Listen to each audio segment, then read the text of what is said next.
Les 15 provinces de la République démocratique du Congo, RDC, possédant les femmes les plus belles, découvrez les provinces de la RDC où la beauté féminine brille de mille feux. Explorez les paysages pittoresques et les visages gracieux des femmes congolaises dans ces régions. De l'Ituri au Nord Kivu, en passant par le Kasaï et le Kwango, ces provinces abritent des femmes au charme envoûtant. Rejoignez-nous pour un voyage visuel à travers la diversité et la splendeur des femmes congolaises. L'objectif de cette vidéo n'est pas de diviser la nation congolaise mais plutôt d'exalter la splendeur de la beauté de la femme congolaise qui est l'emblème même de l'élégance de la femme africaine. Ne soyez donc pas vexés par le titre de la vidéo, soyez plutôt illuminés par le contenu taillé sur mesure pour vous pousser à aimer encore plus notre beau pays qui est la RDC. C'est parti, numéro 15, Lomami. La province du Lomami est une province de la République démocratique du Congo. Située au centre du pays sur la rivière Lomami, elle est limitrophe de cette province RD congolaise. Lomami embellit le territoire congolais avec la présence des belles femmes qui y vivent. Elle est constituée de 3 grandes ethnies, Songhé, Luba et Kanyok. Il y a également les Kété à Kamiji et les Kanitchins à Luilou. Toutes ces tribus abritent des perles rares qui embellissent notre grand et beau pays. Numéro 14, Tuapa. La province de la Tuapa est une province de la République démocratique du Congo créée en 2015 à la suite de l'éclatement de la province historique de l'Équateur.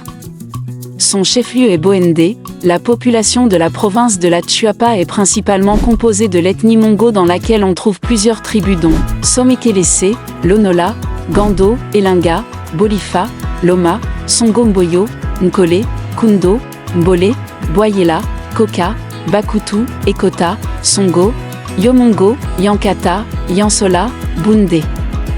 Cette population est réputée d'avoir des femmes d'une éducation sans reproche. Se marier de ce côté-ci du pays ne serait pas une erreur. Numéro 13, Tanganyika. Le Tanganyika est une province de la République démocratique du Congo créée en 2015 à la suite de l'éclatement de la province du Katanga. Il se situe sur les rives du lac Tanganyika. Vers 1850, une partie des Unyamwezi migrent vers une région à l'ouest du lac Tanganyika, où ils sont appelés Yeke. Leur installation s'accompagne de conflits avec les Sangas et d'autres populations qui vivaient déjà dans la région. Les femmes de ces contrées-ci sont réputées comme celles qui peuvent tout supporter dans le mariage et restent attachées à leur mari jusqu'à la fin de leur vie. Leur beauté réside dans leur patience et leur dévouement pour leurs hommes. Numéro 12, Kwango. La province du Kwango est depuis 2015 une province de la République démocratique du Congo à la suite de l'éclatement de la province du Bandundu. La province du Kwango a une superficie de 89 974 km et borde l'Angola au sud. Étant une province frontalière, c'est une province qui subit l'influence de 2 nations et donne place à un certain mélange qui favorise aussi la beauté des femmes qui y vivent, qui sont réputées ouvertes d'esprit, joviales et accueillantes. Passer du temps au Kwango est un séjour formidable assaisonné de la politesse des femmes qui y vivent. Numéro 11, Mai-Ndombe, est une province de la République démocratique du Congo créée en 2015 à la suite de l'éclatement de la province du Bandundu. Les principales tribus qui peuplent le district sont les suivantes: Ntombanzale, Semgele, Bolia, Kundo, Dza, Tou, Ekonda, Sakata, Teke, Nounou de Mouchier, Bampé, Boma, Nounou Bobangi, Tiéné. Les femmes d'ici sont les plus grandes cuisinières du pondou. Si vous avez besoin de manger du pondou comme jamais auparavant, rendez-vous à la province du Mai-Ndombe car ici les femmes préparent le pondou comme nulle part ailleurs. Numéro 10. La province de l'Équateur est depuis 2015 une province de la République démocratique du Congo à la suite de l'éclatement de la province historique de l'Équateur. Les principaux centres urbains sont Lukolela, Bikoro, Basankou, Bolomba, Bomongo, Irobu, Makanza et la ville de Mbandaka. Les femmes de cette province sont réputées d'être travailleuses, cultivatrices et cela s'inculque dans la femme de mère en fille de génération en génération pour conserver la valeur de la femme de ce côté-ci. Numéro 9. La province du Lualaba est une subdivision située au sud de la République démocratique du Congo. Elle est issue du démembrement de l'ancienne province du Katanga effectivement intervenu en 2015. La gentillesse de la femme de Kolwezi reste hallucinant et indescriptible. Cela serait à la limite une force qui pourrait dévier dans un autre sens si ça pouvait aller dans l'excès. Mais en général, les femmes de ce coin-ci sont dignes de confiance. Et ces femmes sont prêtes à tout pour sauvegarder leur relation et peuvent même aller jusqu'à faire le premier pas pour gagner une relation qu'elles ne possédaient pas auparavant. Numéro 8. Le SUD Kivu. Le Sud Kivu est une province de la République démocratique du Congo. Elle voisine la province du Nord Kivu au nord, le Maniema à l'ouest et le Tanganyika au sud. À l'est, elle voisine le Rwanda, le Burundi et la Tanzanie. Impossible de s'ennuyer avec la femme du Sud Kivu. Sa beauté se cache dans le fait qu'elle est trop amusante. Vivant dans une région frontalière à plusieurs nations de l'Est, l'influence de ces nations n'hésite pas de se manifester dans son quotidien, y compris dans son habillement, son régime alimentaire ainsi qu'un esprit ouvert à la découverte des nouvelles choses.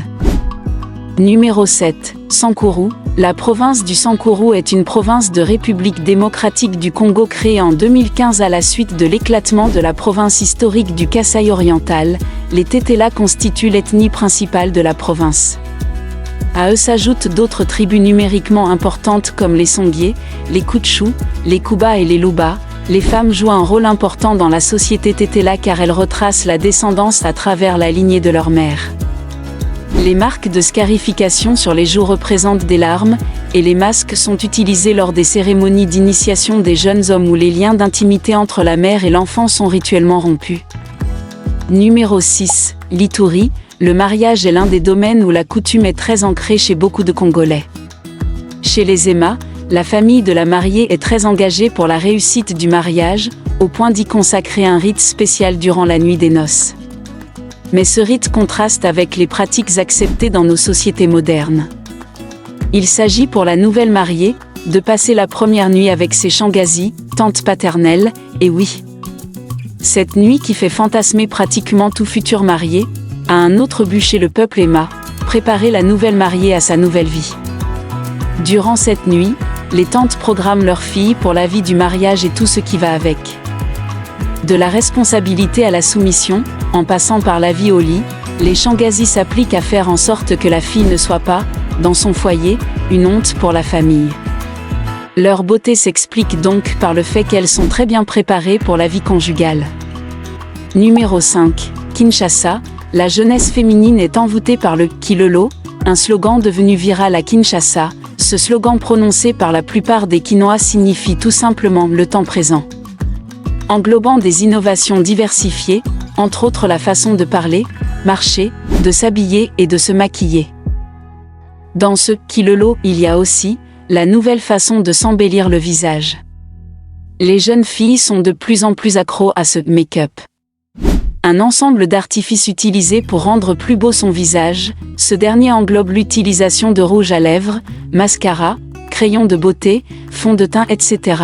Cette nouvelle tendance est appliquée par un grand nombre de femmes, leur permettant de paraître plus belles et attrayantes. Numéro 4. Le Katanga était, jusqu'en 2015, une province, la plus méridionale, de la République démocratique du Congo.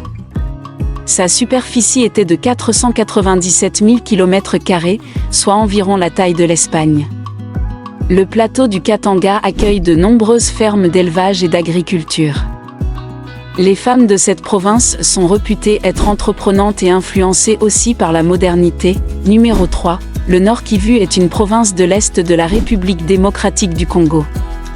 La nature y est riche de la variété de sa faune et de sa flore, mais aussi de son relief accidenté parsemé de lacs, de rivières, de neige et de volcans, province voisine du Rwanda réputée comme l'un des pays africains abritant les plus belles femmes.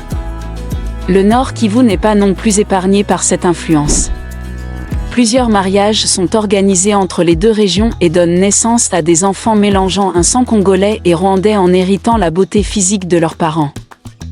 Numéro 2. Le Congo central, Congo Diakati, en Kikongo, officiellement appelé Bas-Congo jusqu'en 2015, cette province abrite l'une des plus belles femmes de la République démocratique du Congo. Numéro 1. Chopo, il y a un slogan qui dit qu'avec les femmes lokélé, vous ne mourrez pas de faim. C'est parce qu'elles savent probablement mieux soigner les délices de table, championnes en pondou, feuilles de manioc, ces cuisinières savent décliner cette recette en plusieurs modèles: limbondo, pondu vert fait à base de bicarbonate, lituma, banane plantain pilée, ou encore liboquet, etc. Elles brillent aussi par le poisson frais, l'escargot, etc. Elles savent faire tomber amoureux, peut-on entendre dire, grâce à leur art culinaire. Après tout, qui n'aime pas bien manger ? Merci d'avoir regardé la vidéo jusqu'à la fin. Si vous avez aimé cette vidéo, n'oubliez pas de vous abonner pour ne manquer aucune de nos futures aventures.